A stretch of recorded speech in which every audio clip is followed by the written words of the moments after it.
Good evening and welcome to ELOSOFUMARTAKES. This is our 194th take, live from the Alec Bradley Lone Star Studios of Euless, Texas. I'm your host, Barry Duplessis, as always, and I'm so proud, so pleased, and so privileged to be with you all tonight. It's going to be a fantastic show. How could it not be with the person that I have on as a guest? One of the happiest people I've ever met in my life. I've told him that a dozen times, and I'm so excited to get to hearing a little bit more about his story, and we'll be talking about all things Drew Estate tonight. So let's get things kicked off and thank the people that make this show possible, That, of course, is our sponsors, which include Drew Estate. Drew Estate's about to make someone a whole lot richer. Hope you guys have been paying attention to the Freestyle Lives that have been going on their Facebook page. If not, you've got one more chance. Yes, one more chance on January 20th. That's January 20th, 2022. Just a month from tomorrow, your last chance to get entered into the sweepstakes to win a brand new, complete, an entire whole Bitcoin. Yes, I said it, a Bitcoin. Drew Estate is giving away a Bitcoin, going to make someone a whole lot richer. It's going to happen on the Freestyle Live on February 17th, 2022. They've had a couple of entries already come in with the previous Freestyle Lives in the last couple of months. You've got one more chance, January 20th, a month from tomorrow. Tune in on Drew Estate's Facebook page. You're about to get a whole lot richer if you play your cards right. So thanks to Drew Estate for sponsoring tonight's show. So let's get to it. This is our 194th take, everybody, and I'm so proud and so pleased, so privileged to be with you all. Let's welcome in our guest tonight, sponsored by United Cigars. Smoke one today. Start living united. Mr. Pedro Gomez, Drew Estate. Pedro, how are we doing tonight? My man, how you doing, bro? Thank you so very much for having me in your show. And wow, what a great introduction, man. You got so much energy. And I hope everybody's having a good evening, everybody that is watching us on social media and everybody that follows your amazing and incredible cigar show. So for me, Bear, it is a pleasure to be with you. I see the people that you have bring into the show, iconic people from the cigar industry. So I feel humble and honored to be with you tonight. So, well, the honor is definitely mine, Pedro. I've had the privilege of interviewing you before, very briefly, at a Barn Smoker. Back when those were going on and everything, and the world was actually a little normal. We could actually do some fun things like that. But we're gonna have some fun tonight. Absolutely, bro. I'm excited to talk to you a little bit more about yourself, about your role, and of course, all things Drew Estate. So, but before that, I kind of wanted to just, break the ice a little bit with something. So, obviously, you grew up in Nicaragua, right? And you grew up in Esteli, correct? That is correct. Yep. So, with the holiday around the corner here, it's Christmas time and everything. I thought I was just curious. What are some, and you've spent time obviously in the United States. You're in Miami right now and stuff like that. So you're probably growing accustomed to some of our American traditions. Right. But what were some of your Christmas traditions growing up? Man, bro, now you're throwing me back in my old good days. Man, as everybody knows, December is a beautiful month. And probably I'm not the only one that thinks that way. December is about celebrations. And Esteli growing up, man, December means party. Party like a rock star. Party like there is no tomorrow. Matter of fact, it's funny to say that today that's the horse parade in Esteli. That happens every year. One weekend before December 24th. Basically, what happened in the horse parade, you got people that ride horses and they go and do the parade downtown Esteli, and that's where the party starts. So people party today. People are gonna be partying the 24th, and then people party December 31st.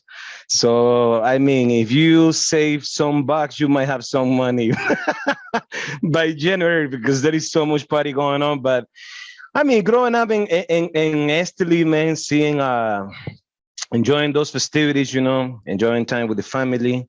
It was amazing, bro. It was a great time, and basically, very different how Nicaragua or the Latin culture is compared how you guys celebrate Christmas right here in the United States. Certain people do on the 25th. 24 is where you throw all the meat in the grill. December 25th in Nicaragua, it means hangover day. You don't wanna know nothing, bro, because maybe the night before you went wild in the drinking. But yeah, man, it's a beautiful celebration. I think that Christmas is a place not just to spend time with the family. Reach out to your friends.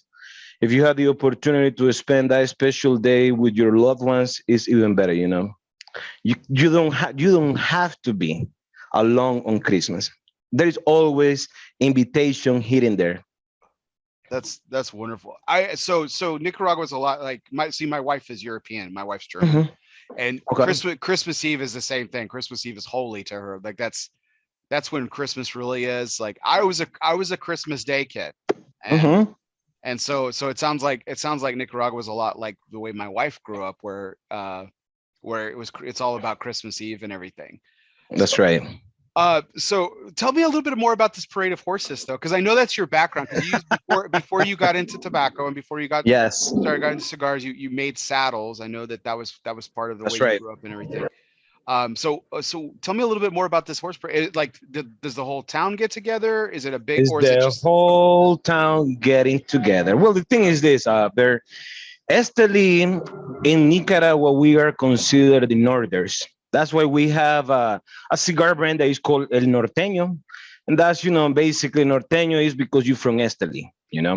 So basically, on those horse parade, you got people that own horses, people that raise horses. You see beautiful animals, bro, humongous horses. And of course, people that got the money to have those type of horses. But at the same time, the same parade, you see skinny horses.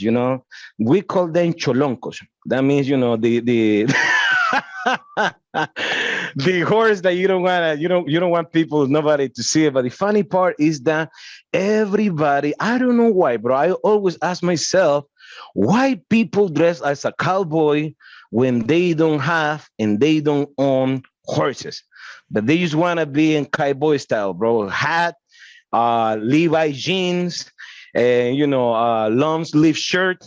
And bro, it is so funny, and it is amazing to see, because today I was checking Facebook and I see some of my friends. They were waiting for the horse parade to start. There is a lot of drinking in the street. You see, it's like a family thing, man, where you got your kids, your wife. Hey, let's go and see the horse parade.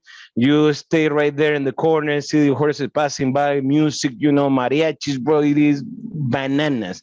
Right after the parade ends, then everybody goes to the club. There are parties everywhere. And Oh wow. actually, Flor de Caña rum, okay? Toña, the Toña Beer Company, they are the one that make a lot of money, bro, because they are the one that throws those big parties. They invite people from different places to go and perform, and it is amazing, bro. I miss those days, and it is something that for you to understand, you have to be there and see it with your own eyes. Oh, It's, sounds like it's a it. beautiful thing to see. It sounds like that's really cool. I mean, I've heard a lot about just some of my friends from other countries that grew up in some of their traditions and stuff like that. So it's really cool that you guys have like this whole community event like the week before Christmas, kind of like a Right. pre-party to Christmas and everything, which is really That's cool. right. And another one that is very, this one, bro, is very funny too. We also have in Nicaragua, that happens in the first 2 weeks of December. It's called Christmas shopping. So Christmas shopping, what they do, they close the central avenue of Esteli, and all the stores are open, and then the family goes and they walk up and down the street like blocks, like 20 blocks, Okay. to go and to go and have a chilly time with your family, maybe with your friends. Back in my old days, brother, let me tell you what Pedro Gomez used to do. I used to dress as a Santa Claus and wanted to make some money. That was Yeah. my gig. And I remember that I was the Santa Claus dude, like my childhood bird. I mean, I have beautiful memories growing up in yesterday, but it was also painful. It was a hard fucking, I'm sorry, I don't want to curse in your Oh, show. you can absolutely go ahead. Yes, it's midnight, right? But it was a very hard living, man. In order to not just make ends meet. It's just about to fucking survive and keep your nose above water. That's how I was living in Nicaragua Mhm. back in those days. So a gig besides making saddle for horses, I knew that Christmas shopping. I knew that every Saturday I have a job dressing as a Santa Claus and go and give candy to the kids, and then the tourism department, actually they were paying me, a few bucks just to go and, do a little thing here, and it was funny, man. It was great. And I remember that it was a time when I invite my friends, that people that I used to hang out with. I say, bro, you want to make some money? Yeah, I want to make some money. Yeah, let's go fucking and be Santa Claus. What the fuck, bro? I don't want to be like a Santa Claus. Well, but you know what? I need the money too. Yeah, bro, let's fucking make some money. So I took a close friend of mine. He could only walk 1 block because my other friends, they were laugh at him, say, what the fuck, man, look at this guy, oh, this guy. But they were trying to make a fun of me. I didn't care, bro. I wasn't paying attention. I was giving kids I was giving candy to the little kids, and I was saying hi to the moms that were walking around too. So it was a funny thing to do, man, and it was great, man. Good times, bro. Can't complain, man. All Beautiful, right. beautiful time. 2 questions as your time as Santa Claus, because one, I just heard you say that you would hit on women. So how did that go over? Oh man, you know what, bro? Let me tell you something. When it comes to women in general are beautiful, And of course, in Nicaragua, there is a lot of women. The ratio in Nicaragua, and every single male out there that is watching this, they're gonna love this data. So you got 12 women for every man. Oh, wow. So yeah, it is crazy. It That's can be it can get very rough. the odds are in favor if you're a guy. Oh my god, man. All right. So for people who don't know you, Hmm. I do, and I've met you in person, and so people can't tell because you got the neck up here. I think you're not a big guy. So if people were doing a pop quiz tonight, like which one of us has played Santa Claus in their life, they'd be looking at this guy, not this guy. So what did you stuff like a pillow underneath? Like Oh no, yeah, you got, they gave me all the costume. They gave you the bird, the thing, and you have. I remember that I used to put my 2 pillows, my only pillow that I have back home, right here in the belly, so I could look like a Santa Claus.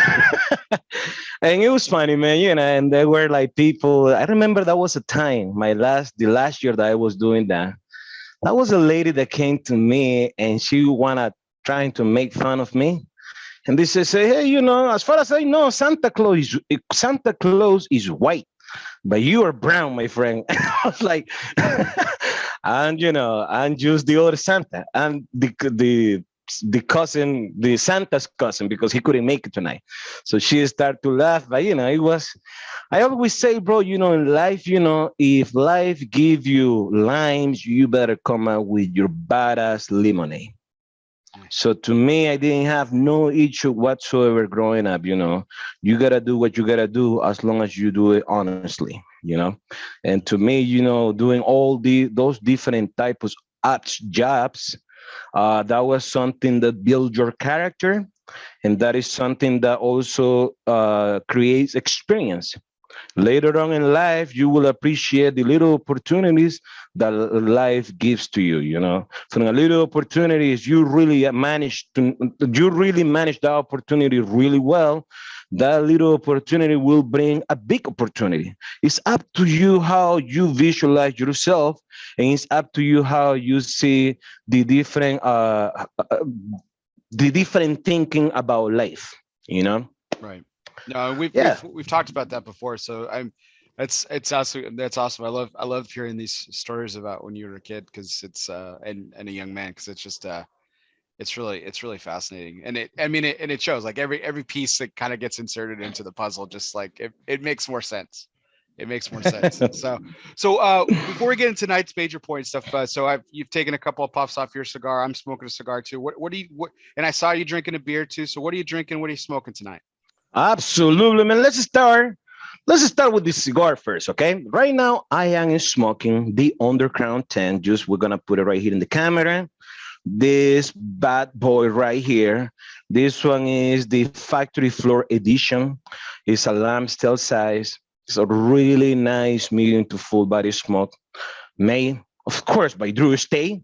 That was a cigar brand that we launched this year, and it has performed like a rock star. People that have smoked this cigar, they always come back, you know? And a cigar like this is what I call hot Mexican chocolate, because the cigar is so dang good. So, and then your second question is what am I drinking? I'm having right now, brother, the one and only Jingling, a really nice lager beer that comes from Pennsylvania. The only thing that I remember about this one, Bear, is that this one is the oldest beer in the United States. Yeah. And a lot of people in Texas, I think that you guys are about to have this great beer. We finally got it. flowing in the Yeah. streets. It only took There you us like go. 100+ years. Yeah. It was fun. It was And you know exciting. It's how exciting. how I get into this beer? I remember back in 2013 when I started to travel for Drew Estate doing cigar events all over the country. I went to this small city in Pennsylvania, and I was doing this cigar event. The cigar store is called the Cigar Box. And then there were people coming to the event. It was a guy, huge Drew Estate fan, and he was asking me a lot of questions about cigar brands, a lot of questions about the factory, a lot of questions about tobacco, a lot of questions about growing tobacco. I was like, giving my 2 cents here and there. And then I said, bro, yeah, we have been talking, but let me ask you a question. What do you do for a living? Oh, I sell beers. I was like, really? You sell beer? You got some beers on you? Oh, bro, of course, bro. All right. So, bro, keep me up, bro, because I'm thirsty right now. So he went back to his truck and he got me a 6-pack of jingling beers. And he said something like this: Hey, Pedro, this one is the oldest beer in the United States, and as soon as you try it, you're gonna love it. I was like, whoa, this is so good. Because what happened to me in 2013, I mean, first time, like, uh, like living in Miami, and I went to the supermarket when I was doing my grocery. I want to buy a beer, and of course, in Nicaragua, you find the Corona, you find the Heinekens, but the other beers I didn't know nothing. So I asked the guy at the supermarket, hey, what would be a good beer? And then he pointed out to me, guess what? Not jingling. Oh God. He pointed out to me, Mitch, it's called Old Milwaukee, the Old Milwaukee beer. And I bought the beer. I was like, okay, this is decent, and I was drinking that stuff. And one time I remember that I got an invitation to go to Jonathan's house for dinner. And I went, and there were a lot of people talking about bourbons and whiskeys and wines and cognac. And I told everybody, hey, I don't know nothing about those drinks, but one thing that I can tell you, man, when it comes to beers, it happens that I'm enjoying this beer that is called Old Milwaukee and is really good. And everybody look at me, what the fuck? But then I found Jingling, and Jingling is a really amazing beer, man. That one I can tell. I'm glad. Oh, I'm glad you found something better than Old Milwaukee. Right. Well, I'm smoking a very special cigar tonight for me because of who I'm talking to tonight. This is the Undercrown Dojo Dogma. Ooh. So this is the original re-release, not the original release that y'all did, but the original re-release that you did a few years ago.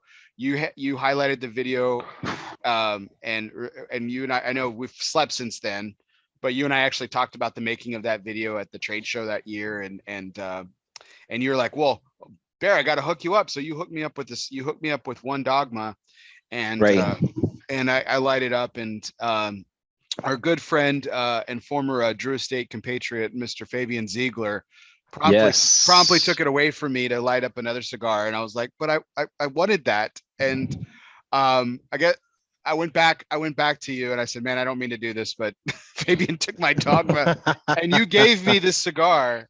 And I kept it because I had to go do another appointment. but I kept it. I was like, I'm gonna smoke this. I'm gonna smoke this on a special. My man, So that's it. So it's yeah.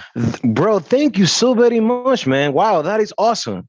When it comes to Dogma, man, that's a collaboration. People that don't know, that was a collaboration that we have done. That's a annual annual release cigar brand, and it's a collaboration between Drew Estate and our friends from Cigar Dojo. Right. And from my own personal opinion, I will say that the Undercrown Dogma is one of the smoothest Undercrown from the Undercrown family cigar line. It's a really fantastic cigar. It's a back press Mexican grapper on it. So it's called San Andres. You got the broadleaf grapper that comes from the state of Connecticut. And right in the filler, you got tobaccos from Nicaragua and tobaccos from Brazil. It's a really amazing cigar. Yeah. It's very hard to find them because we only released that cigar right around October and November, but it's an annual release. It's a fantastic cigar. When I have the opportunity to get a couple soft pack, I always do. It brings 10 cigars on it, and the presentation is badass too. It's not just the cigar; it's everything. The whole 9 yards on it. It's really. I'm not bashful about this, Pedro. It's my favorite Vitola in the Underground line. My man. I love it. It's fantastic. You guys hit that out of the park. So that leads us into, speaking of Underground, that'll lead us into tonight's major point, which is always brought to you by Protocol Cigars. This is brought to you by the people, cigar people who know everything about a lifetime of service. Protocol Cigars is more than about pool parties and good times. Well, maybe it is. But behind the fun and motivation is a motivation for service, a motivation for giving back, and a motivation for all things well. From the original Protocol Blue to the latest release in the Lawman series, Bass Reeves, Protocol has always been about honor, passion, and yes, the people. It's what their life's work has been and always will be about. Power of the P, Protocol Cigars. So, Pedro, let's talk Undercrown. And while we're doing it, I'm going to go ahead and just, since I've got my Undercrown shirt on, we're going to do some Undercrown talking.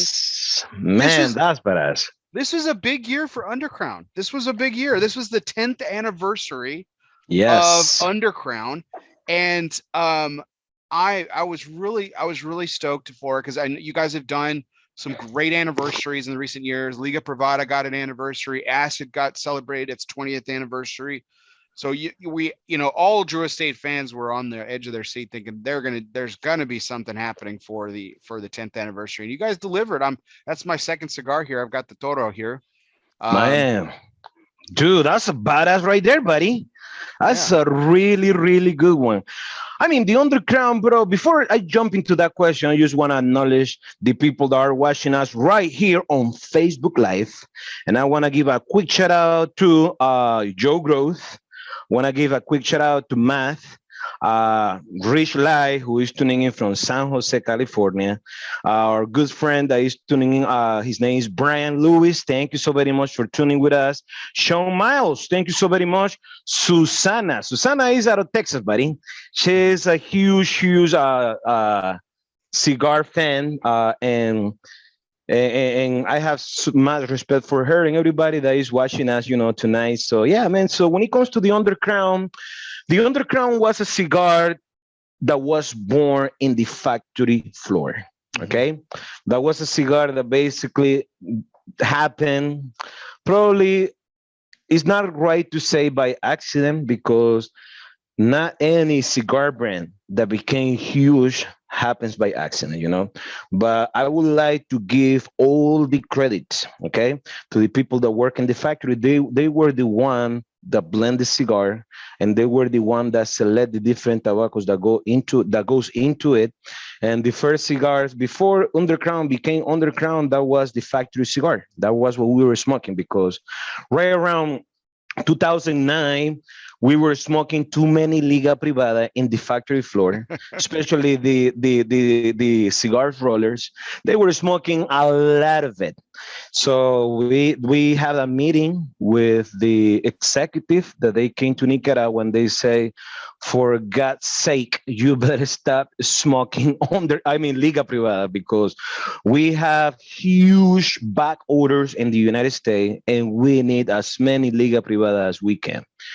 You can still use the scent tobaccos, but when it comes to the grapper of Liga Privada, it takes time to ferment, up to 3 years, and therefore, the production is very low. It's limited in production. So the production chief, the quality control chief, the tap rollers, they start to blend with different grappers, and we start to use the Mexican San Andres grapper on it. And then that was the cigar that we were smoking. And then until that time, that was a time when they came back month after, and somebody shared with them the cigar that we were smoking instead of the Liga Privada. And these guys were impressed. They were amazed how good Undercrown was. And that was how the Undercrown Maduro was born. It was born in the factory floor.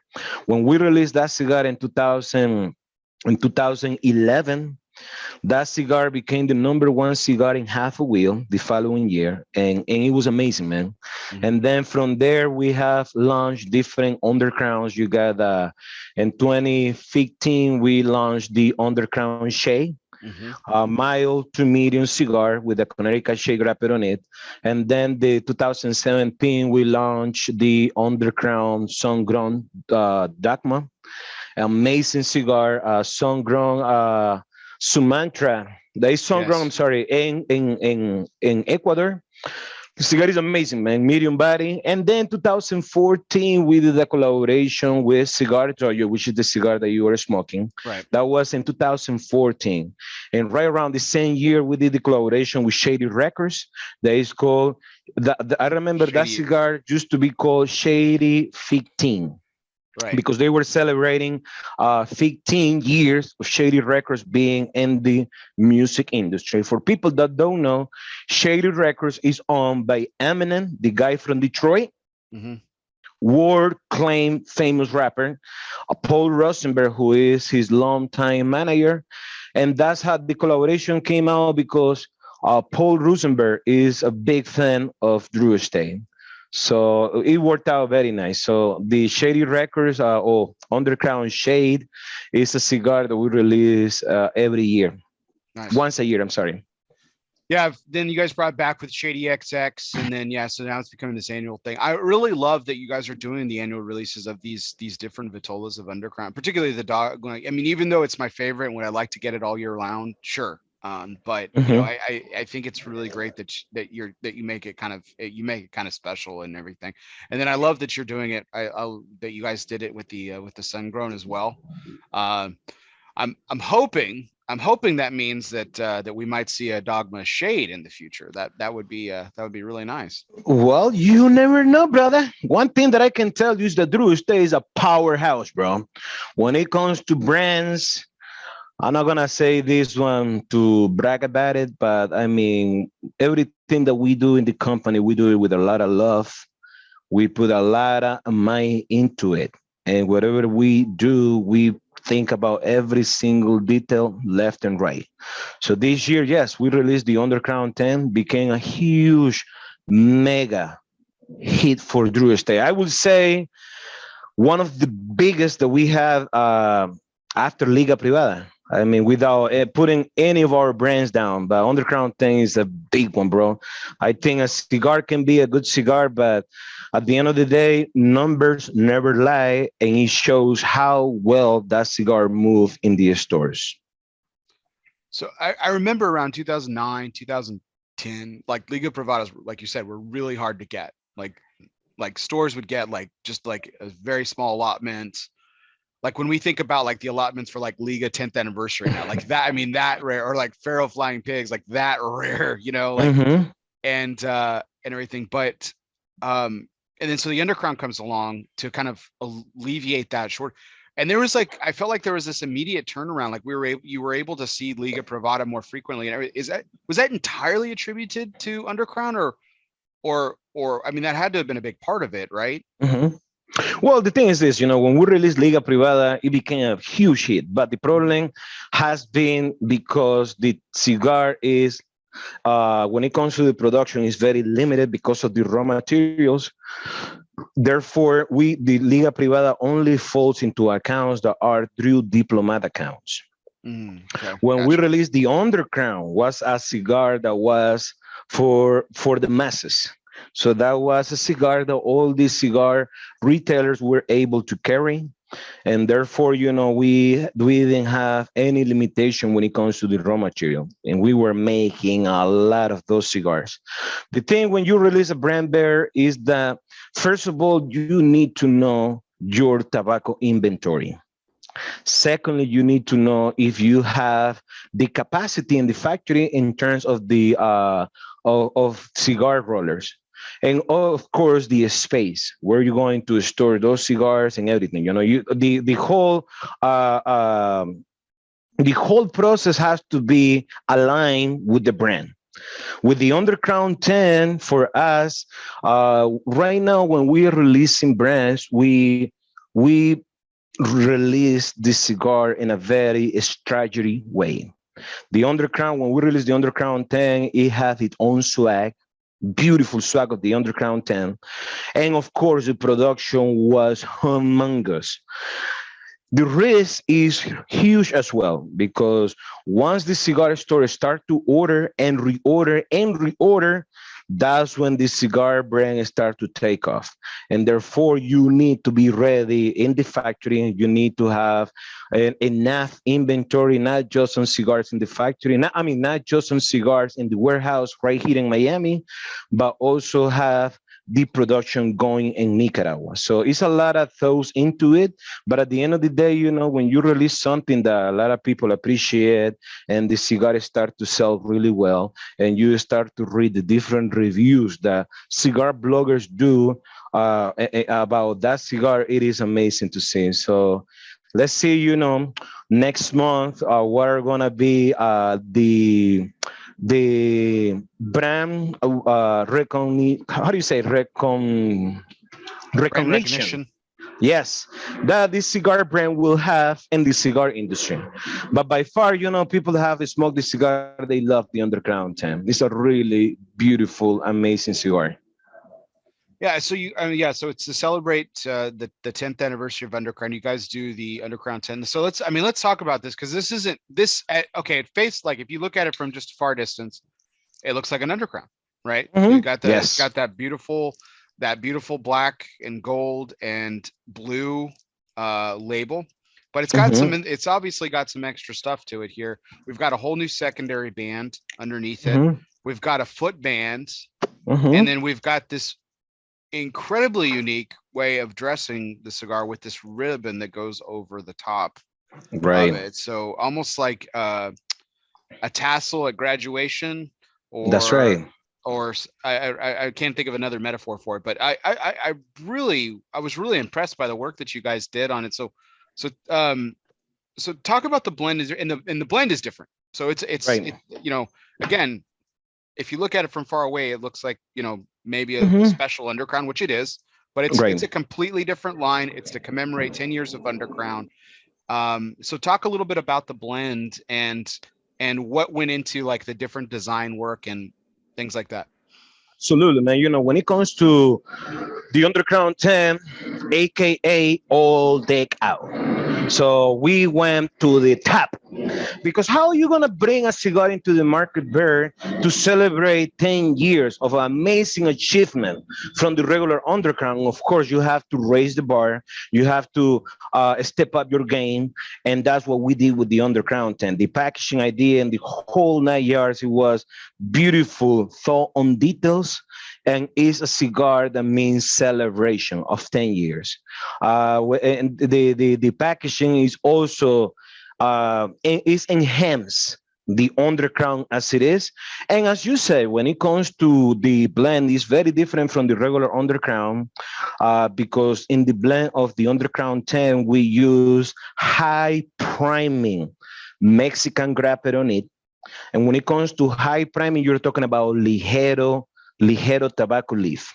Those ligero tobacco leaf are the ones that have the richness, the spiciness, the pepperness in any tobacco out of the plant. So the ligero leaf is the where you get all the goodness out of the tobacco plant. And right in the binder, we use the broadleaf that comes from the state of Connecticut. The broadleaf tobacco is the same tobacco that you see in the Liga Privada #9 as a wrapper. And the whole filler is just from Nicaragua. And the regular Undercrown, you got tobaccos that come from Nicaragua and Brazil, and the Undercrown 10 is only Nicaragua, hands down. So therefore, the strength is medium to full, but it's medium to full in a very good way because the Undercrown 10 has a lot of complexity. A complexity, people that love cigars, they do know what I'm talking about because when you smoke a cigar and it starts to change from the moment that you light that cigar up to the moment that you're smoking that cigar down, and that's a very hard thing to achieve because there are certain cigars that we have smoked in the past that only have one note that you cannot find different flavor notes, but in the Undercrown 10 you find a whole remix of different subtle notes of different type of flavors. Everybody have different palate. There are people that have very clever to the point that they can tell you, oh my God, bro, I can get the coffee toast, in my palate. I can get, cashew sugar in the palate. I can get this, I can get that. Well, to me, bro, I don't have a palate as a chef, but I will tell you when the cigar is right, the cigar is right. It's like when it comes to music, when the sound is right. You don't have to be a music producer guy or a music engineer just to see when the music or the song is good. When the beat is good, the lyric is good, the melody is good, then you know that you have a hit that could easily win a Grammy Award. And when it comes to cigars, you can find cigars that have all that. The big challenge, Bear, is keeping that consistency. That's the challenge for every company. That's the challenge for every cigar manufacturer out there. And it is a challenge for Drew Estate day in and day out, making a consistency handmade product out of inconsistency raw materials. So that's why you have to retweak the blend every time that you can. And that's how it goes. So the Undercrown 10, correct me if I'm wrong here, Pedro. This is going to be a regular production line for you, right? This is going to be Yes. with the exception of the cigar that you're smoking, which is Mhm. for Drew Diplomat only. That Vitola specifically. But okay, so tell me if I'm wrong here. So like Liga Privada, like is this very special cigar. It's always had this. It's had this really storied past of being hard to get. The materials, like you were just talking about. Liga 10 celebrates its 10th anniversary. You guys go out with this great cigar that's again released very special occasion. Very limited quantities allocated to Drew Diplomat retailers, etc. But the Undercrown kind of became the every person's Liga, right? Right. That was and so is that why you guys decided to make a cigar celebrating Undercrown that would be available all the time? Is that kind of what you were going for? Well, I remember that when we released the Undercrown, there people were calling the Undercrown Liga Undercrown because of the huge success of Liga Privada. And one thing that really took a lot of people by surprise, the Undercrown holds its own pedestal. Liga Privada is Liga Privada. Undercrown is a whole different animal. So it's very, probably it's not going to be fair to trying to compare Undercrown to Liga because Liga Privada is Liga Privada. Undercrown is a whole different thing. And it is amazing to see, how far that cigar has has been going up there, reaching different type of cigar smokers, and trying bringing people to try cigars from Drew Estate. Even though that in Drew Estate, I mean, besides the traditional cigars like Liga Privada, Number 9, Liga Privada T52, Serie Único, Herrera Estelí, Nica Rustica, Undercrown, you also have non-traditional cigars like Larutan, Deadwood, Pappy Van Wilcon, Kentucky Fire Cure. Mhm. Those are non-traditional cigar brands. And then you have the infusion cigar brands like Acid, Tabaco Especial, Java, which is a private blend, a private label that we make for Rocky Patel. And then you got other different infused cigar that we have made in the past. We still make the Ambrosia cigar, but that's the thing about Drew Estate Bear. We make cigar for every palate up there, and we also make cigars for every wallet up there too, because you got Liga Privada, but you also have factory smokes, which is a really fantastic traditional cigar. We also, well, we got the factory smoke suite, and then you got the factory smoke, the Maduro version, the Connecticut, the Sumatra, and those cigars bundles, they fly out of a cigar shelf. When people go and buy those bundles, they buy one or two, three, four, because that's a cigar that you can smoke every day, anytime. And then you might keep your ligas, for a special occasion or maybe for the weekends. But I always suggest to people that never ever save your cigars, because a special occasion could be every day. It doesn't have to be Christmas. It Yeah. doesn't have to be New Year's Eve. You can have a shitty day, but if you light a good cigar, guess what? Things start to turn to be beautiful, because Mhm. that's what life is all about, bro. Life is not about butterflies and butterflies and rainbows. Life is about struggles, victories, and all and everything in between.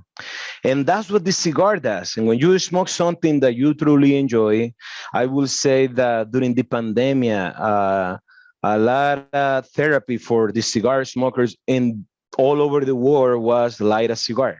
Mhm. People were smoking more because the majority of people, they were working from home, so they have the flexibility to smoke more cigars.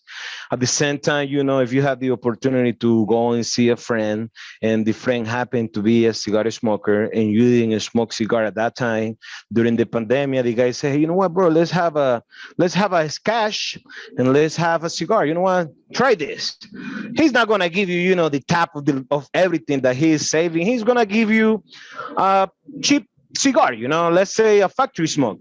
And if the person enjoy what cigars are all about, then the person out of the blue becomes a cigar smoker. And that's basically what happened in 2020. The demand of cigars went to the roof. For us, we will say that the cigar industry, not just in Drew Estate, but I will say across the board for other cigar companies as well, it was a huge, cigars were in huge demand. And Mhm. therefore, the companies that took the opportunity to increase their production, that took the opportunity to go up there and buy more tobacco, because in Drew Estate, we don't have tobacco farms. We don't own tobacco fields. What we do, we buy tobacco in huge quantities. And when you buy tobacco with huge quantities, brother, let me tell you something. You got the opportunity to pick and choose, because tobacco suppliers, they rather make a phone call and sell 3,000 tobacco bells of just one variety in one phone call, or maybe one email. And then from there, bro, if you keep tobacco inventory, yes, you can keep the consistency of the blend of those brands that are selling really well in the market. But the logistic part is having a lot of tobacco. Therefore, the risk of buying tobacco, that, for example, in Drew Estate, we keep tobacco up to 4 years of inventory. That means that if we stop buying tobacco in January 2022, we're going to run out of tobacco as a raw material in the next 4 years. So the amount of tobacco that we store in Drew Estate factory is humongous. But that was a risk that Jonathan Drew, who is the co-founder of Drew Estate, took early on. He truly understood that, buying tobacco in huge quantity, even for accounting guy, he will say, bro, you are working backwards because you are buying tobacco as a raw material that you're going to be eventually using 2 years, 3 years, 4 years in the future. It doesn't make no sense. Mm-hmm. But in the cigar manufacturer, it makes a lot of sense. Otherwise, if we haven't made that decision to buy a lot of tobacco, we are gonna be releasing into the market. Guess what? Limited edition. Limited edition here, bro. We only made 1,000 boxes. You have to buy 10 boxes, and you trying to move product as quick as you can because you know that you don't have raw material to make that brand consistent. And that's how it goes in the industry.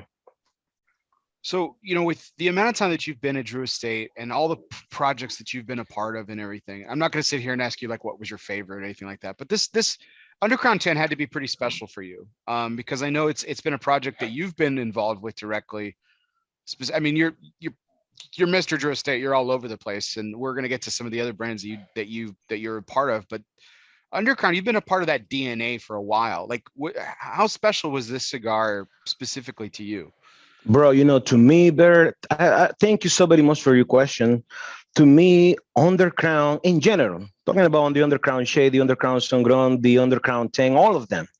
But in this case, the Undercrown 10, because it's a celebration of all of them, boom, you got this one, a huge cigar brand. But for me, I always say that the Undercrown was a cigar made for the people, by the people, by the people. And it's a cigar that everybody should try and smoke. And it's a cigar that Drew Estate, as a company, when it comes to our branding, how we brand our cigars, every cigar have to have a beautiful story. And the story about the Undercrown is the story of our cigar rollers in Esteli, Nicaragua. It is a testament, a beautiful testament of the people that go to work every day, early in the morning, and they make sure that they give you the best that they can make in a handmade product. So for us, seeing the huge achievement of the Undercrown, it is amazing. And of course, it was a beautiful thing that Drew Estate did, giving the credit to the people in Esteli, Nicaragua, in the factory of Drew Estate. So for me, it means a lot, bro, because everybody that works in Drew Estate, I know them. Well, nowadays we got more people that we have been hiring. But I spent 7 years working in the factory. And I remember when I started to work at Drew Estate factory, I was the go-to guy. Right. I was Henry and the movie Goodfellas. Have you seen the movie? Yeah, of course. Yeah. Classic movie, bro. Henry, he was parking cars. Yeah, Pedro wasn't parking cars because Pedro didn't know how to drive back in that time. But I was getting everybody's lunches, I was getting everybody's coffee. I was, if, the CFO or the operational manager wanna have a list, I was going table by table, asking the rollers, and I remember when I started to work very close in the production, I was going table by table, picking up and keep the inventory of cigars that were made that day. So I was asking the pair, hey, so I knew by seeing what cigar they were making, let's say Cuba, I knew that in the code of the company is number 10. I knew that the grapper and everything. But the thing that I want to know for my report was the production. How many cigars you guys made today? So based on the capacity of different pairs, people were making 400 cigars a day. Other people were making 350. Other people were making 325, But the good cigar makers, they were making 400 cigars a day.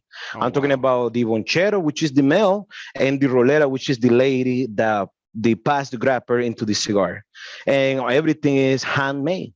And therefore, then you have the supervisor that his job is to check all those different cigars. But the point is this: I knew everybody, and everybody kind of know me too. So for me, seeing the achievement of the Undercrown, it is beautiful, man. It is amazing. And I don't know if you saw the video that we came out with when we launched the Undercrown 10, and you see all those people in the factory that they hold key position, that they have been with Drew Estate since day one, brother. Let me tell you something. When you are part of the company, that it grows not every year, not every month, not every week, day by day, you as a supervisor, you as a manager, being from Nicaragua, keeping the pace is the toughest thing. Because you can, let's say, as a supervisor, let's say that, yeah, I have to manage, 10 pairs, but out of the blue, besides, managing 10 pairs, and then the other guy is managing the tobacco that we buy, and then the CFO is keeping in mind, and keeping the cost and managing everything that have to do in any business, you have to really adjust yourself to the pace of growth of the company. And it is amazing to see, my friend, that the people that were with Drew Estate back in that time too, when we were just making a little production every day, nowadays our production is crazy, man, mind blowing. It is amazing that those people still are with Drew Estate. And of course, Drew Estate has been growing, and they have been growing with us as well, within the company. And it's a beautiful thing to witness. No, and that's exactly what I was talking about. Was the video that you got, and you've been doing the videos for years on all these new products, and they've been fantastic. But I really love the celebration that you put into this cigar, particular, because it was about the people, and that kind of brings up this next point. So when you guys announced the Undercrown 10, you did it very similar to the latest release that y'all did with the 20-acre farm, which was this Freestyle Live. You had everybody out there with their cigars unbanded, like, here, this is what they're going to smoke, and revealing these fabulous projects like Undercrown 10. So that was kind of what I was going to ask. So, like, obviously the Freestyle Live was kind of born because of the pandemic, and I imagine that in some way, form, or fashion, is things progress and things go back to a little bit what we call normal. I imagine Freestyle Live will still be a big part of everything, but what went into the decision to, like, hey, we're going to bring the cigar, we're going to announce this release in a whole different way? Because, I mean, truth be told, Pedro, I mean, nobody else has done it this way. Nobody else has really put out the cigar with, I mean, this type of fanfare and in this type of way. I mean, you guys really captured the use of social media, captured the use of your fans, your consumers, and released a cigar that celebrated people in a completely different way. So when you guys were coming up with this idea, I mean, what was that like, having these ideas thrown around, and, like, how did you end up landing on this as, like, hey, this is how we're going to do it? Man, that's a good question, man. Well, first of all, I have to give a huge shout out to Jonathan Drew, who is my boss, and everybody boss in Drew Estate. But he is my boss because I work in marketing, and he is the chief in the marketing department. So for us, I think that, I mean, put it this way: what is the Freestyle Life for people that don't know? Freestyle Life is when we do our huge releases in terms of cigar brands, on terms of maybe a collaboration that we have done, in terms of maybe another SKU that we are going to do in a X cigar brand. Also, we unveil the swag that we're going to be giving to our loyal fans up there, people that goes to the cigar events and support the brick and mortar, they support the retailer, and they buy the cigar and they get the swag and everything. But how everything came to be, it is like this, brother. You got, let's say, a simple example will be Apple. And Apple, back in the time when Steve Jobs used to release, his computers, he was doing it in trade shows, Now, Drew Estate, this is the Drew Estate Day. This is DE Day. And that's how we picture the freestyle life. So what we do in a simple word is business to consumers. Back in the time when we were attending to the IPCP, what's the name of the show? IPCPR.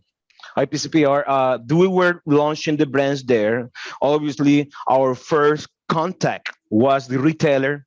Later, month after, then the end consumers will know what the retailer is bringing to the store. Now we are bringing that stuff straight to you, to everybody, and it is amazing to see. Another thing that we have done, obviously, Jonathan, you got the guys, the guys that manage our brand, the brand management. You got the people that. I mean, when it comes to marketing, you got brand management, you got consumer engagement, you got digital marketing, you got the ambassadors like Willie Herrera, myself, Frank Moreno, who has a show every Wednesday that is called Stick and Sips. Okay, that's every Wednesday at 7 p.m. So we are part of. We have meetings every day, bro. Every day, like those meetings can last 1 hour, 2 hours, sometimes 3 hours. But the point of having the freestyle life is because obviously last year we were going through a pandemic. We knew that IPCPR will never take place. For us, because we can't stop the factory making cigars, we have to think in a different way. So the different way to make a cigar or to release a cigar, that was the most clever way to do it, because what we do, besides letting everybody knows the freestyle is this time free on Facebook Live, we send a package or where people can buy this swag for the freestyle live, and they can get 3 cigars that are unbanned that they just don't know. It's the mystery cigar. Right. They smoke that cigar, and then the day of the show, that's when we let everybody know what that cigar is all about. And then before we know it, right the next day after the freestyle live, everything starts to get shipped to all the stores across the country. Unfortunately, I mean, we also sell cigars in other countries, but obviously the priority of Drew Estate is to start off is the United States, and then we sell those cigars to our international business partners, our distributors that are based in different countries in Europe, in Asia, in the Middle East, in Africa, and Latin America. So to me, it is amazing to see that when we have the freestyle live, you got people out of Lebanon tuning in, out of China tuning in, out of countries in Europe tuning in to see what Drew Estate is going to unveil. And it's a beautiful thing to see. And of course, me, on behalf of Drew Estate, we would like to thank everybody out there, everybody that has been believing in Drew Estate, all our fans, all our cigar smokers, because everything that we do, guys, we do it for you. And I'm talking to everybody that is watching this video, everybody that is going to watch this video tomorrow, next week, and a few months from now. Everything the Drew Estate is done is doing it for you. So with the freestyle life, it's beautiful because we also give, we're going to make somebody a whole lot of richer next year, February 22nd. Yes, that's the ad right there. And that's something, people that tune in, they got the opportunity to win amazing prizes. Last month, we were giving away a truck. EV car from Ford, F 150 Lightning truck, beautiful prize. I think that was somebody from Maryland that won the prize. We were giving away also ATV. Then we were giving away a bridge bar, a huge bar for your house, and people had the opportunity to enter to the Swiss tip that we're gonna be doing, giving a big Bitcoin. So, if you have a Bitcoin wallet, yeah, we're going to transfer that Bitcoin to your wallet. If you don't know nothing about Bitcoin, if you happens to be the winner, we're gonna give you the cash, and everybody loves the cash, you know. So when Drew Estate, man, we give a lot to our cigar smokers out there. We give a lot, not just to our business partners, but most importantly to our end consumers, because those are the ones that pays the bills.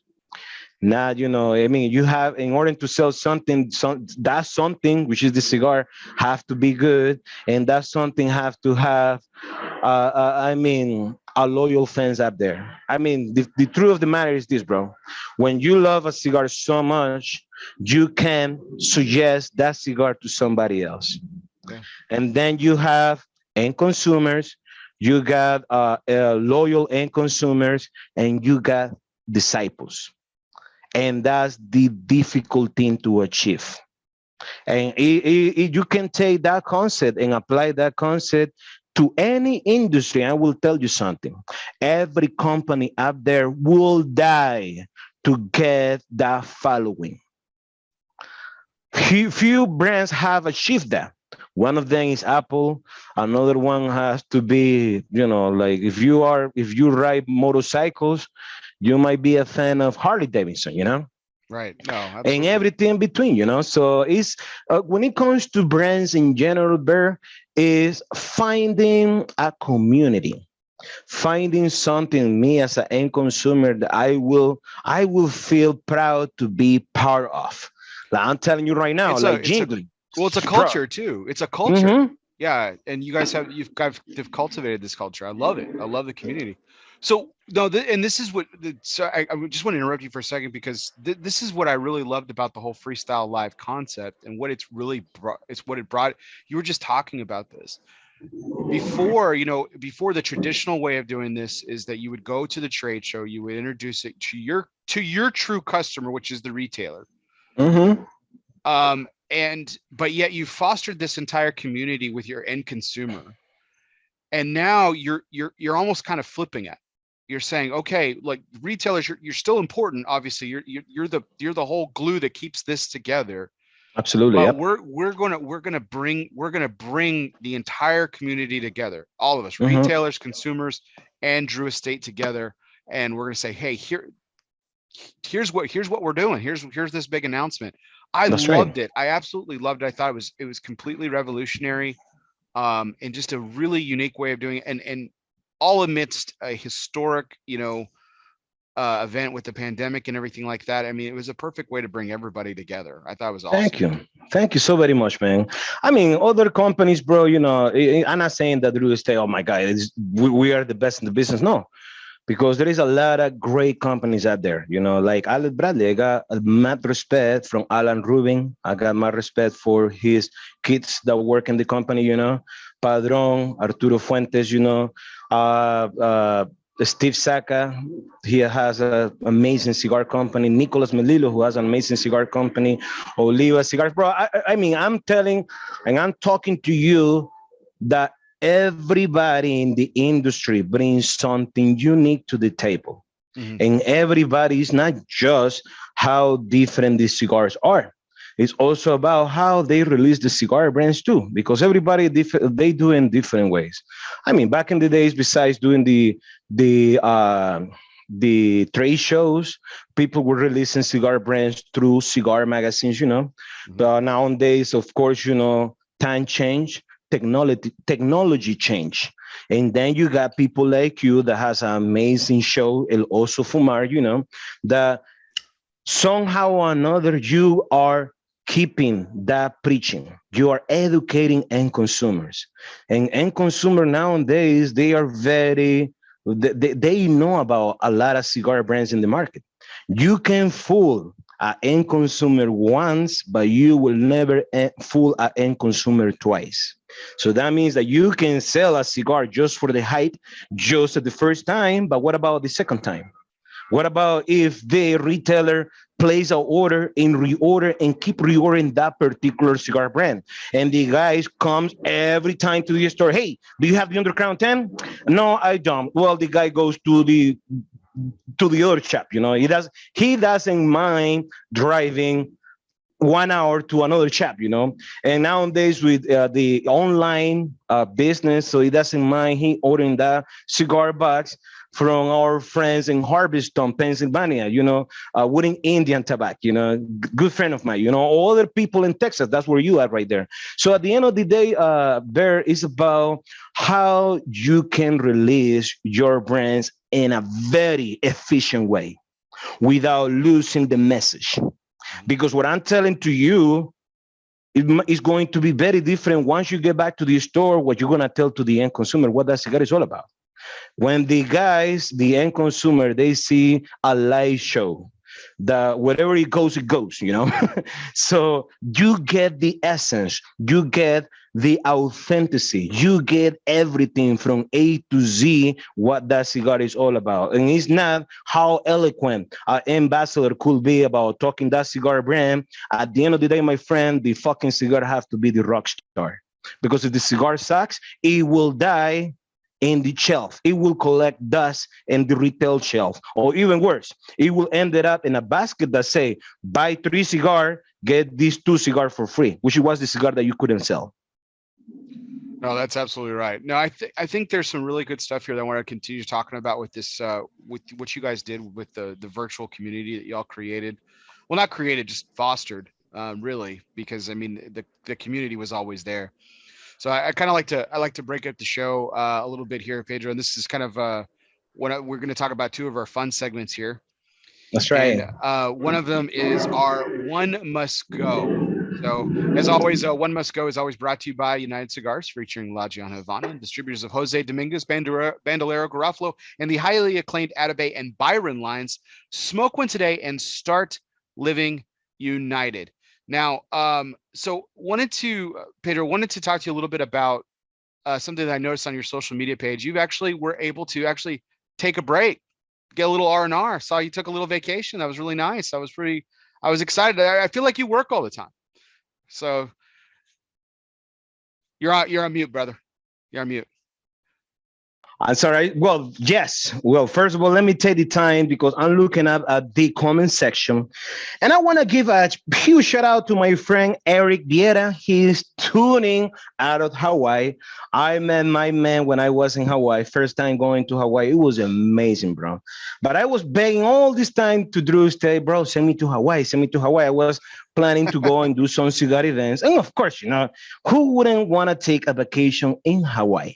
Sure. So I remember that I start my travels. I resumed my travel this year in June and July. And that's when they told me, hey, Pedro, you're finally going to Hawaii. You're going to go in December. But then, unfortunately, the war went through another variant of COVID-19. So Delta, and then it sent everybody to work from home. But Pedro didn't cancel the airfare to Hawaii because I was like, there is no way in hell that I'm not going to go to Hawaii. My boss, he was very kind enough to say, hey, Pedro, go to Hawaii, visit some cigar stores, and you're going to keep the airfare as a business expense. So that's what I did. And, I have the opportunity to go and see my friends that I have met in the past, people that have been going from Hawaii all the way to my hometown in Esteli, Nicaragua, and they have been coming to Cigar Safari. So my good friend, Chris Duque, he's out of Hawaii, great guy, Eric, and everybody that hosted me while I was there. It was amazing, bro. Hawaii is a trip that everybody should make at one point in their life. The scenery, bro, it is beautiful. And the cigar community, it is amazing because the Hawaiian people, bro, I don't know if you know this, Bear, but they are a very giving people. They can take their share out of their back and give it to you. The hospitality is 100% top notch. And it was amazing, bro. It was a great time. Hawaii, wow. Yeah, you got to take some time, life is about work. You got to work hard, but at the same time, you got to play hard when you can. Right, exactly. So that I might have actually given away the answer here, but so here's the whole concept behind this segment here, Pedro. So I'm going to give you 3 things. In this case, this is 3 vacations. Okay, so 3 vacations, and you got to say one's got to go. I'm going to go on the other 2. I'm going to go on the other 2 way before I go over this one. So I'm going to give you 3 well, in my mind, awesome vacations. You might actually hate one of them. So here we go. So here's vacation number one: a tour of the 5 greatest beaches in the world. Ooh. Number Oh. two, hold on, here we go. A month away in the mountains, unlimited hunting, fishing, hiking, waterfalls, lakes, ultimate seclusion, but you can still have all the internet and everything you want that's there too. Number 3, a month-long tour of Europe's greatest restaurants. So which one's got to go? Which I feel like the beaches are going to stay, but I don't know. Of course. I'll let you answer. Well, it's hard to say, man, because I will tell you like this. I know that I got a Skip Martin right here, bro. Shout out to Nica Sueño, my man. I got my respect for Skip, bro. And before I answer that question, let me tell you something about Skip. I met Skip when he came to Nicaragua with Mike Rosales. And I have the opportunity to see how they have evolved in the industry and the amazing cigar brands that this guy have been putting in the market. So Skip, wherever you are, brother, when this guy Skip, bro, when he knows about good food and having a good time. So I know that Skip, he 100% relate himself to the question that you have right there. Bro, when you travel there, it goes hand to hand with food. You have to be open-minded to try different type of food. And I'm all about food when I travel. And besides tasting the local cuisine, wherever I am, I also like to taste the beers, the local lager beers. That's my go-to. And I always try to enjoy as much as I can. Beaches, yes, they have to stay. Now that you say beaches, man, it's very funny because English is my second language. And sometimes when I say that word, other people might take it a whole different way, buddy. Let me tell you something. The funny thing before I answer that question, when I was taking my ESL classes, I was attending to school here in the United States. I had the opportunity to win that scholarship. That was the opportunity that really changed my life, not just my life, the life of my family who are back home in Esteli. And it also had changed lives for other people that are in my community in Esteli. So with it, the thing is this: when I was taking my ESL classes, I was learning English. I'm still working on it, by the way. Sometimes my Tony Montana comes out of nowhere, but I'm working on my English. So I remember that my English teacher said, "Hey, Pedro, you have to write a resume and talk about your country." I was like, well, and I was in front of class and I was attending class to different students from different nationalities. And I said, hey, if you ever go to Nicaragua, and I was talking this way, if you ever go to Nicaragua, you're going to meet great people in my country, friendly people in Nicaragua, and you're going to eat very well. You're going to drink really well too. And you are going to love the beaches in my country. And they are very beautiful, and they are also very cheap. And my teacher said to me, what did you say? You say beaches? No, I'm talking about, the ocean and waves. And then she said, no, son, you don't say beaches. You say beaches. Oh, there you go. So, so to me, I mean, traveling, bro, what are top 5 beaches to go that I had the opportunity to go to? And first of all, I want to thank God because he has been giving me the opportunity to explore and having the opportunity to travel. I know that there is a lot of people in my hometown in Esteli that probably if I'm talking to them about places that I have been, I will be talking to them in Chinese. So you have to know who you're talking to, of course, who your audience is. But out of the 5 beaches that I will suggest, you gotta go to San Juan del Sur. I know Skip Martin love to be there. So that's where he is right now. He's sitting there with Luciano Ramirez. There it is. I'm not lying to you, bro. Another one, you have to go to Hawaii. There is a Waikiki Beach. Or if you are into surfing, which I will suggest you to take surfing lessons. There is a beach in Hawaii. If my man Eric is seeing this, it's called Sandy Beach. Mhm. The waves are super strong, and you will see a lot of locals surfing, and it looks so easy. I tried it this time that I went, and I almost drowned myself. I was like, "What the hell? I don't want. I mean, who doesn't want to die in heaven?" But I didn't want to die. But yeah, so big waves, it really threw me into the sand and everything. And at some point, I hit my face with the sand because the wave was so strong. Another beach that you have to travel have to be Miami Beach. If you go to the wild jungle, brother, South Beach, yeah, it's crazy. And you might end up in the local news if you don't know how to behave and you don't know how to behave with the alcohol because crazy thing happening in Miami. But a local nice beach to go in Miami is North Beach, beautiful beach where there is a lot of family that goes there. Another beach that I have been going to is called Montego Bay in Jamaica. I went Mm. there 2020.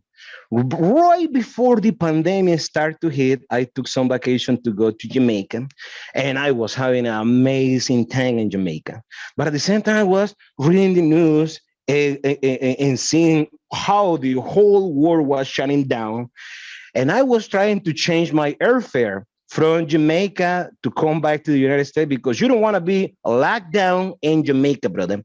As beautiful as the place is, you don't want to be there because, and I was very lucky enough to get back. And after 8 days, the United States shut down the borders or the entries, and Jamaica shut their airport and everything, so you couldn't travel nowhere. Another place that I had the opportunity to go, it was Cartagena in Colombia. So those are the places that I will highly recommend people to go, man, Nice. because beaches is beautiful, man. I think that when you got the opportunity to go a place like that, you can experience life in a beautiful raw picture, and you could easily be amazed how beautiful it is. People go to the beach here in Miami to kind of therapy. Other people like to go to the beach to see women, of course. And other people that use, I love to go to the beach to have a beer, have a cigar, play my reggae music, and see the waves, and play with the water, having a good time, with Yeah. friends, and it's always fun. So my wife's watching this and she knows I'm not a beach person. I actually don't like the beach. So I go because my kids love it. She loves it. Like she feels like they feel the way that you feel about beaches.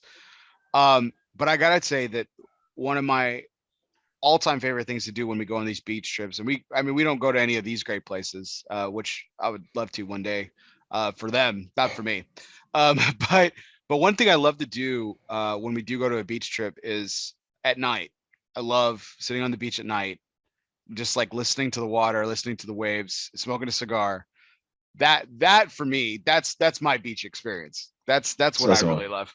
Um, that's the way I enjoy the beach. I'm not so much about all the sand and the heat and yeah, it's just that's just not me.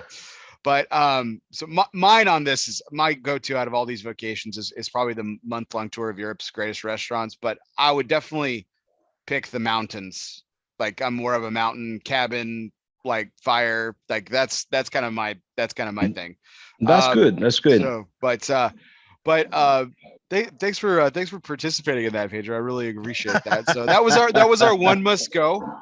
Check out some of Pedro's favorite beaches around the world, from Jamaica to Hawaii, Miami, and of course San Juan del Sur, there San Juan del Sur. in his native Nicaragua.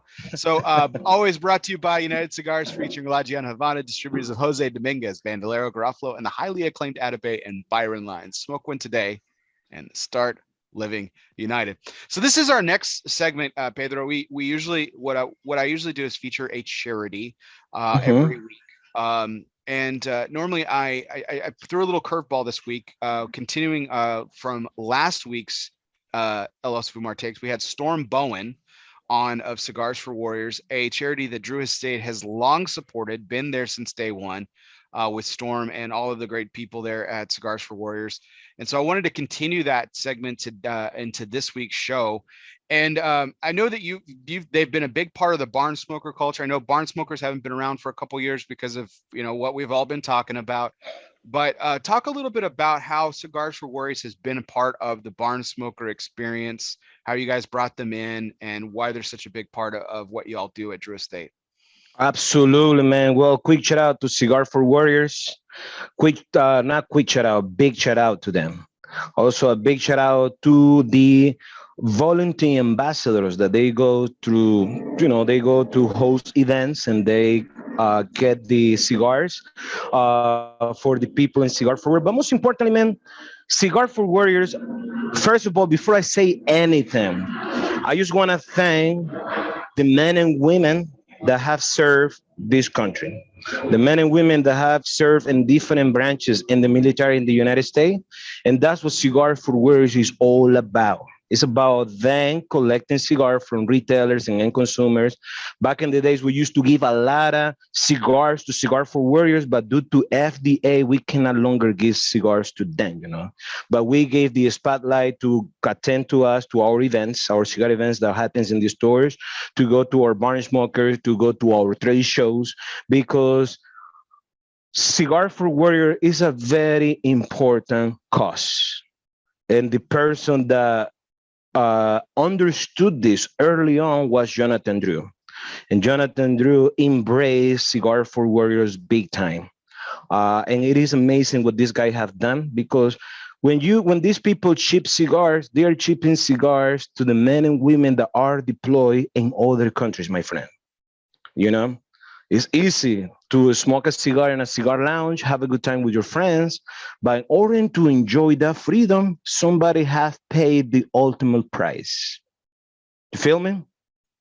And for us, it is a very important thing to do, because I have had the privilege to talk to different soldiers that they say, after a crazy long day being deployed in other countries, our number one thing that we look forward every time at the end of the day is to have a cigar. And you know what this guy have done, everybody understand in this country what men and women have done in the military. And for us, it is a cause that we have to keep it life, and we support Cigar for Warriors big time, and it is something that we are very proud. There are also other companies that support them big time, as well as retailers and end consumers. And it is a cause that should continue. And I think it's a beautiful thing to do. And you just don't know who you're gonna make, whose day you're gonna make today by donating cigars to Cigar for Warriors, by donating money that they use that money to cover the cheap costs. Because at the end of the day, this is a very legit organization, and they have won the recognition from people that rate or review this non-profit organization, and they easily hold 5 stars when it comes to how legit they are. It's a beautiful thing. Of course, it's run by a Storm and a lot of people that are part of Cigar for Warriors, and that's a beautiful thing for me to talk about it. We had Storm on last week, and you guys could check out Take 193 and learn a lot more about the story of Storm and Cigars for Warriors. And Pedro is right on with that. They have, they are rated by some of the foremost nonprofit rating agencies in the world as one of the most legit charities out there. They're very transparent about everything, and you can read up on them at cigarsforwarriors.org. Check them out. Please consider donating and give back the way that the Drew Estate has done by partnering with them and working them several times. Um, so Pedro, that kind of goes into this. I mean, again, we were talking, they were such a big part of, they're still a big part of Drew Estate, and they were such a big part of the barn smoker events that you guys did, for years until, the pandemic came around. But the whole pandemic, obviously it changed a lot of things, and I'm not here to rehash like how you felt or how it worked and everything like that, but it did change who you were. Because what you were, Pedro, as an ambassador for Drew Estate, you were all about the in-person event, and you toured the world, as you were just talking about, and creating these ambassadors, just like of Drew Estate, this community that we've been talking about all night. Um, so how was that adjustment for you? Like going from this, I'm going all over the world, I'm doing this in person, to doing it in a virtual manner. Like, how did that affect you personally? And how did you adjust to it? You know what, man? That's a good question, man. I mean, there is a lot of elements to that question. That question could be answered in different ways. And I will say that, first of all, the in-person events is an experience that you can never replicate.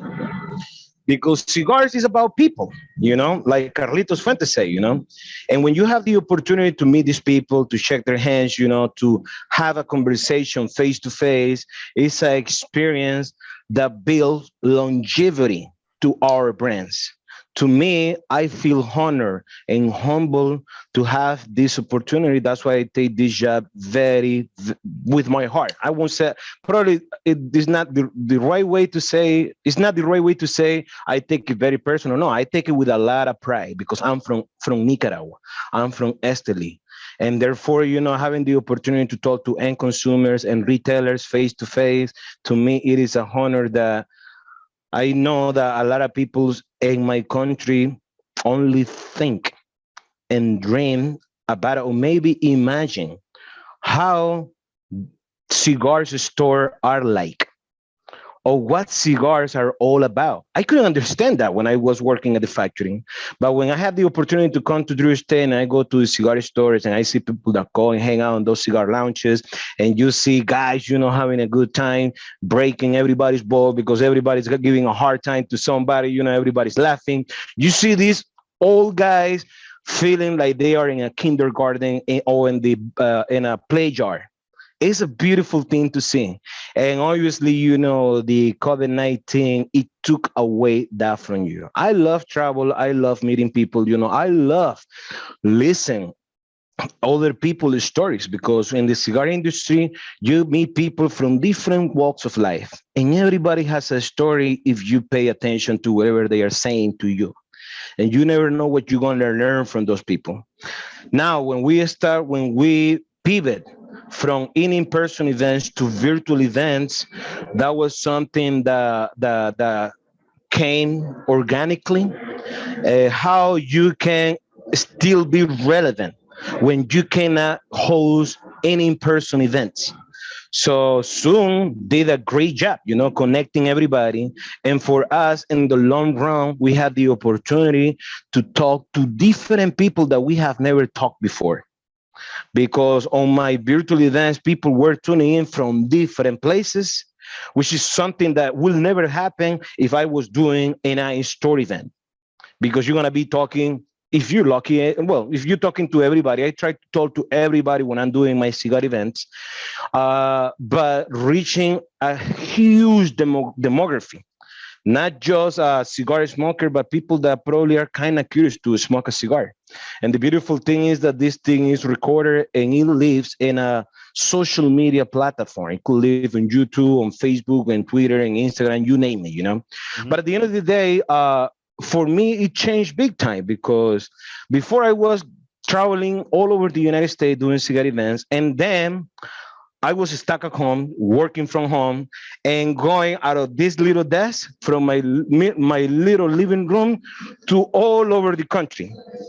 So I think for Drew Estate was a big win, because we had the opportunity to reach a lot of people.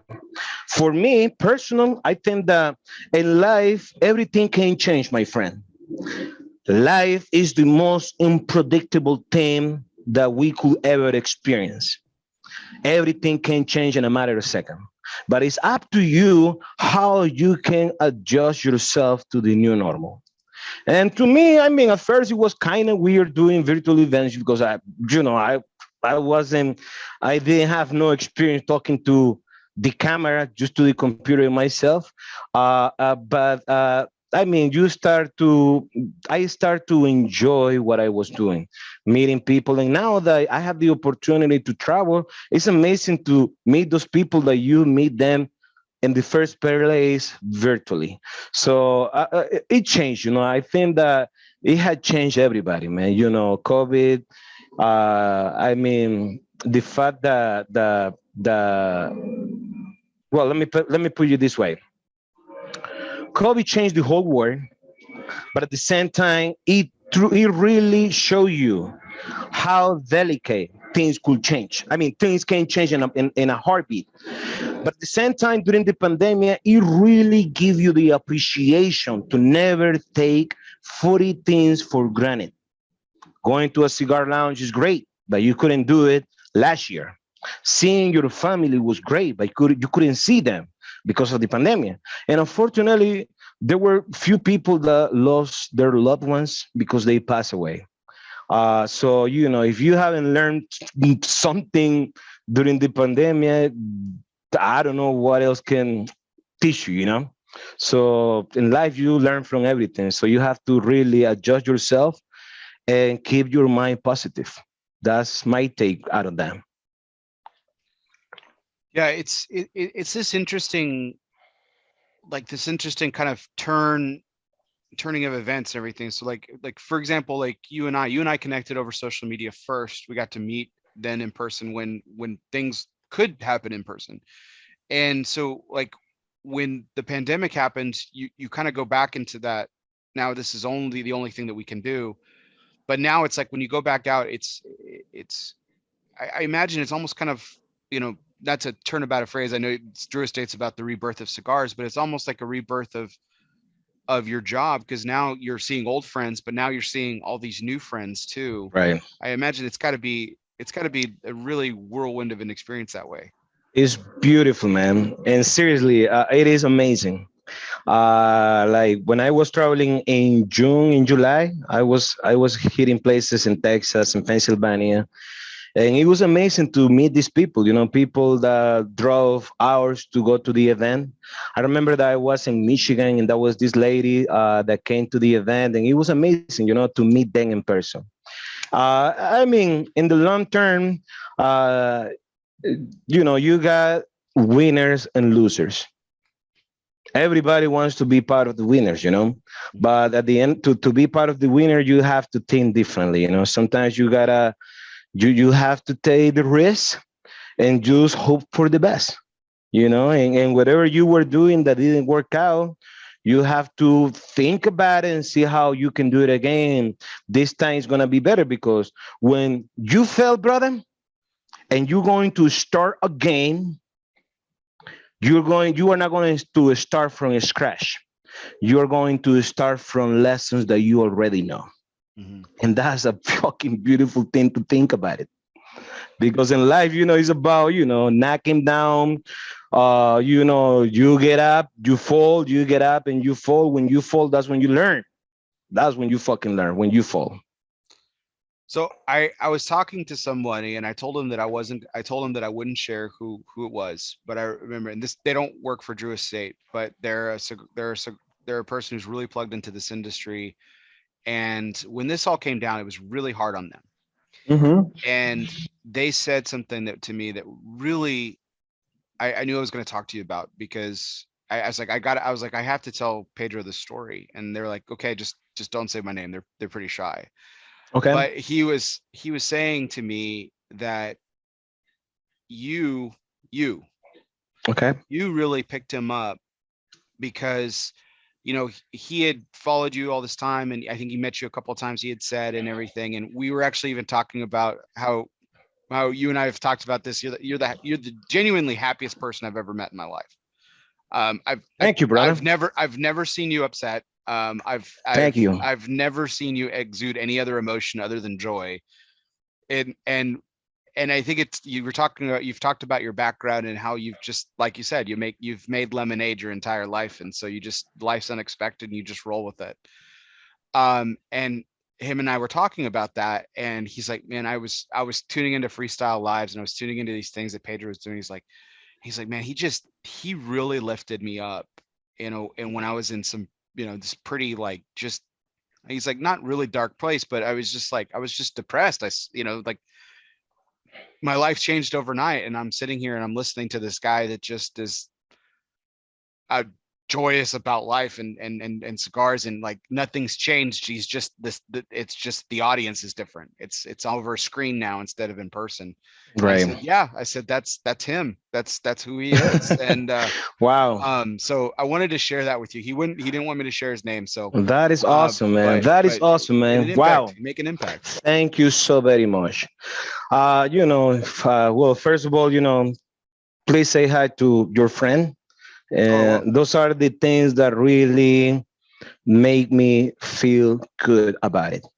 Because, like late Tupac Shakur used to say, we are not going to change the world, but we can spark people that are going to change the world. By the way, how you can influence people how to think, that's when you know that you are doing something that could be impactful. Not just for you, but it could be impactful for other people. So if you are living and breathing, you have to find a good cause. You feel me? oh yeah, And if you're talking to somebody, if that person changed the way how that is thinking, or most importantly, he sees life in a whole different perspective, you have done something good. And to me, that's what life is all about, man. Never imagine that I will have the opportunity to do this. And every day I'm very grateful. And by being grateful, brother, is when you can feel the true happiness. Because happiness is not about money, it's not about material stuff, it's not about the position that you hold in society. It's about being grateful and acknowledge where you came from and thinking that, you know, uh, everything is about doing your best and never take a step back. Always move forward no matter what. absolutely. So Pedro, I've got two more questions for you tonight. This has Yes. been a fantastic conversation. I just want to thank you so much for your time tonight. I know that it's late on a Sunday for you. It's always late for my guests. It doesn't go without appreciation. I know that this is taken away from your time, and I know you got to work tomorrow, just like the rest of us. So it really means a lot for you, for me, to have you as my guest tonight. So thank you so much. But so here's my question, just to kind of it kind of rolls into what we are just talking about. My introduction to you, I remember the first time that I saw your name, saw who you Okay. were. I was reading this wonderful article in Cigar Press by Thor Nielsen uh, about your role and how you were basically the brand ambassador for Nica Rustica, and that Right. this at the time, this hot new brand from Drew Estate, and it was a cigar brand that was, really, really affordable, great budget friendly, great tobacco, had a really unique story behind it. And it was, this really launch, and you're a huge the center of that. And that was my introduction to you. And then here we are years later. So, so 2020, we talked a lot about Undercrown today, but 2020 also saw a complete vamping, reshaping of Nica Rustica. Talk a Right. little bit about that, because I think that's a really cool kind of full circle from where for when I first was introduced to you. Awesome, man. Well, first of all, thank you so very much for bringing that topic to this conversation. I mean, Nica Rustica, aka El Brujito. And people that don't know what El Brujito means is the little shaman, is the symbol, the petroglyph that was found in a rock in Esteli, Nicaragua. And the rock you can picture and see that rock that is in the Esteli Museum. So according to the history, the shaman or the yeah the chief of the indigenous back in that time, who was the only person who smoked tobacco, and the tobacco was used for ritual purpose. So what Drew Estate did in 2013, we released a cigar named Nica Rustica, aka El Brujito. And this cigar, people that have smoked that cigar, or people that haven't tried that cigar, maybe they have seen that cigar in the stores, is a medium to full body cigar. It has a broadleaf wrapper. Tabacos are from Nicaragua, and it has a beautiful story behind. The cigar is really, really good. Now, for us in our portfolio, Nica Rustica is a value brand. That means the price point is super sweet. It goes in the $6 point range. Of course, from state to state, the price will vary because of taxes. But for us, Nico Rustica is a very important brand. And last year, as you said, uh, uh, we changed the presentation of the cigar because we knew how valued that cigar is for end consumers. The mistake that we did in 2013 was that we didn't emphasize more to create a good marketing program for that brand. But last year we revisited the brand and we put a lot of we revamped the brand and the brand awareness. And Nica Rustica is a great cigar. And by doing that, we increase the brand awareness and people love it. The cigar used to come in bundles and now it comes in a nice box and people love it. The blend and everything is very different. So the same cigar though, the same blend and everything is just a presentation, which is different. No, I really like what you did. I mean, I always liked the bundles. I thought they were really packaged really well. The big boxes were really nice and everything. And but I really like that you guys revamped it because like you said, it's a value brand, but it's still a very special brand to a lot of folks. And for it to kind of have for it to have its own kind of special kind of Right. presentation rather than this kind of like, hey, it's this bundle brand when it's really not. It's so Yes, much more than that. And it's so I more than really that. I really like it, and I really like the revamped artwork and everything. Yes, It was really really well done. I was it's, really it's, excited it's about very nice. And in 2022, big things are coming, bro. Nica Rustica. I'm not going to say more it. because I'm Oh, gonna find myself in trouble. But everybody that is watching this one, you guys are gonna see well, next have year. another beer and tell us all about it, Pedro. It's okay. But it's gonna be good, man. The value of Nica Rustica is amazing. The amount of cigar smokers that have tried that cigar, they truly embrace what Nica Rustica is all about. And another thing is that because of the price point, another company will easily $6, bro, a cigar could easily make a mild to medium cigar that could cost $6. But for us, we went a little bit above the bar and made a cigar that is medium to full at $6 a piece. So it's very different. At the end of the day, Yeah. the brand lives in the war of brands as long as everything works out detailed and step by step. And we have been very pleased how Nica Rustica has been performing. Of course, what we did last year, numbers shows how people reorder those brands and they smoke it and they post it. That's a you know what? Now that we're talking about this one, when I'm in social media, and there is a lot of people which I really want to take the time to thank them. And when they smoke something from Drew Estate and they post it and they tag me on it, it's beautiful to see, man, because people are sharing their most private, intimate moment that they have going on in their life, and they got something to sip and something to smoke. So for me, it is something that money cannot buy, and that's why I'm very happy to be representing Drew Estate and talking in behalf of the people from Drew Estate Factory. And that's a beautiful thing to watch. Well, I'm really excited like I said, I was really excited to have this conversation with you tonight, Pedro. The first interview that I did with you was at a barn smoker a couple years ago, and it was, really, really short, and it was really short, comparatively speaking, but it was a lot of time considering the event that we were at. I know you were being pulled in 1,000 different directions, so that was really great. But this conversation tonight's been fantastic. Thank you. I'm one of your biggest fans. I've always appreciated your work. I love what you do, and I love Drew Estate Cigars. So it all Thank you kind of so goes hand in much. hand. But this is our last question of the night, and as always, it is our curveball question. And you kind of teed this up really nicely earlier. You just didn't know it. Okay. But our curveball question is always brought to you by Dunbarton Tobacco and Trust. Fastballs or curveballs, it doesn't matter. Since the company's inception, Steve Sock has been knocking them out of the park 6 consecutive years in the consensus top three. Yep, I looked it up. and That's even got good. fact check on it. So here's the curveball question. So you were telling this story earlier when we were brought up on One Must Go, and we're talking about beaches, and you were talking about the ESL class and how you used to stay beaches. And so this is actually tease up this question perfectly. Okay, so English is your second language. Obviously, Spanish is your first.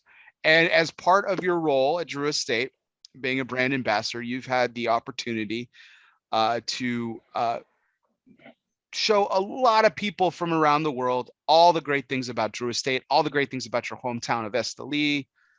And I know it's a beautiful thing for you. So a lot of Spanish, I know, probably gets spoken on these trips and by people who probably shouldn't speak Spanish. So now the tables are turning here, Pedro. What is the word? What is the one Spanish word that you hear butchered the most? And for all time, you want to make sure that you would like to correct all of us gringos out here that don't know how to pronounce the word. What's that one Spanish word that just drives you crazy because it gets butchered all the time? Oh, man. I know there's got to be a lot, so you take your time. Man, what it could be? I don't know, man. When it comes to language, of course, it's a huge barrier especially when people travel. But I don't know what would be. Just give me some kind of clue. Well, I'm sure there's people that mispronounce Esteli. Okay. I know people that probably some of the other regions like Jalapa, Condenga, Omentepe, Right. San Juan del Sur, to example. I'm sure people mispronounce a lot of the tobacco names. I know that like Maruro gets mispronounced, or people go really crazy and overemphasize it like I just did. I grew up in a border town. We talked about this right before the show. And so I mean, so Spanish somewhat comes naturally to me. But I know I mispronounce stuff all the time. So I don't know. I just thought it'd be interesting to kind of throw it around. You'd be like, finally, you get to throw it back on us for a change,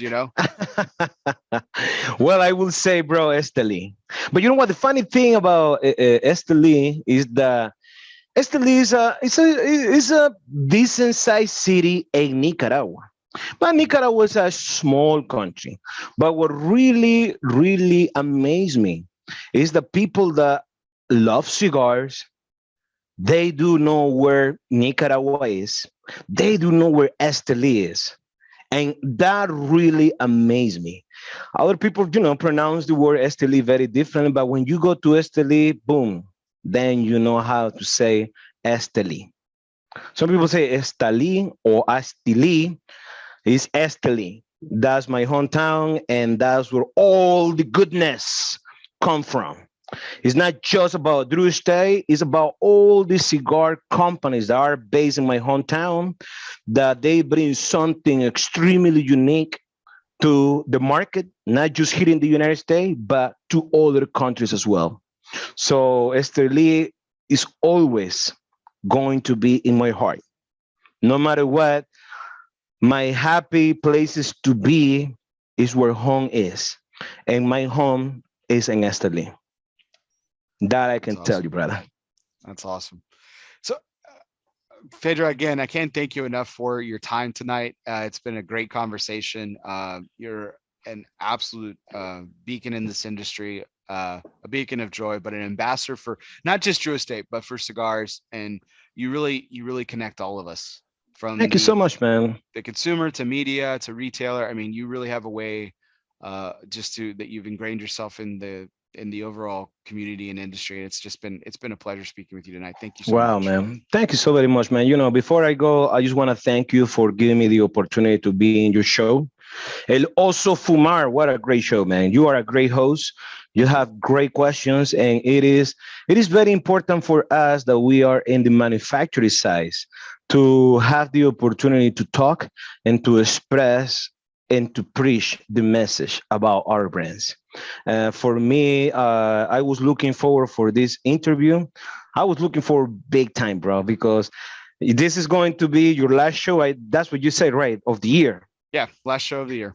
Yeah, and this is going to be my last show of the year too. So for me, it is a privilege to talk to the people, and I just want to thank everybody that has been tuning while we were live. Everybody that were tuning from different places. Susana, Toby, that is right here in Miami. People, James Sarge, that is in Maryland. Louisiana, everybody that has been tuning with us. Thank you so very much, man. And on behalf of Drew Estate, everybody in the company here in the United States, and everybody in Esteli, Nicaragua, people from the factory, we would like to thank you for your support. Everybody that is watching this, retailers and consumer, you, my friend, that you were the host tonight. Thank you so very much, man. And from the bottom of my heart, bro, I wish everybody Merry Christmas. Yeah, absolutely. I wish everybody a Happy New Year. And I wish everybody an amazing year next year. Okay? Absolutely. Merry Christmas to everybody. Tune in for take 195. ELOSOFUMARTAKES top 10 cigars will be coming in the new year. Hope everyone has a great Christmas and a happy new year. This was our 194th take. You can check us out on Facebook, ELOSOFUMAR, also on our YouTube channel, ELOSOFUMAR as well. Be sure if you are a subscriber wherever you listen to podcasts, whether that be on Apple Podcasts, Spotify, Google Play, Podbean, or wherever you listen to podcasts, be sure you hit the download, subscribe, and review button. If you are a subscriber, be sure you hit unsubscribe, but don't forget to hit resubscribe. That helps my number so I can keep getting great guests like our guest of honor tonight, Mr. Pedro Gomez of Drew Estate. So as always, everybody, I'm Bear Duplessis, live from the Alec Bradley Lone Star Studios of Euless, Texas, coming at you in 2022 with some amazing takes. We close it out with the great one here with Pedro Gomez, Drew Estate Cigars. And guess what, everybody? We'll see you next time. Awesome.